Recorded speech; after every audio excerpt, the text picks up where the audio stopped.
So I don't know if you can see this, but there's a lot of fog pouring out right along the trim here.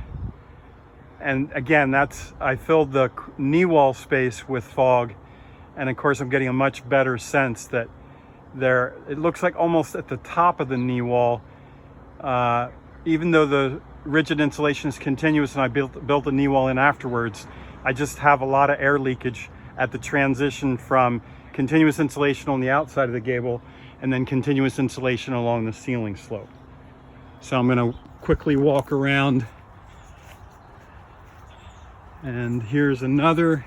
I didn't really load this one up, and so I don't have much leakage there, but I did load up the knee wall space that corresponds to here. And as you can see, I'm getting a lot of escape at this complicated joint or junction between the SIPS addition. The spray foam installer simply didn't get his insulation deep enough into this when I had the trim boards off. He told me he could get to that spot, but I learned later that he probably should have used a different formulation, an injection formulation where there's catalysts that have a much slower expansion rate, so it seals in deep access coming out, and that's very difficult to do in a tight space if you use a standard formulation of closed cell.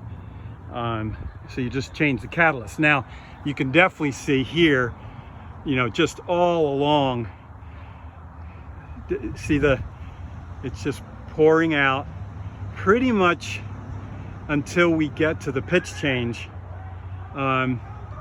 So it's these valleys and these short roofs where there's a transition in the rigid insulation that creates problems. They're hard to get to, and again, it could be that it's just going to be too difficult for me with finish everywhere, both inside and out, to do it. Maybe this is a job for aero barrier, so more on that later.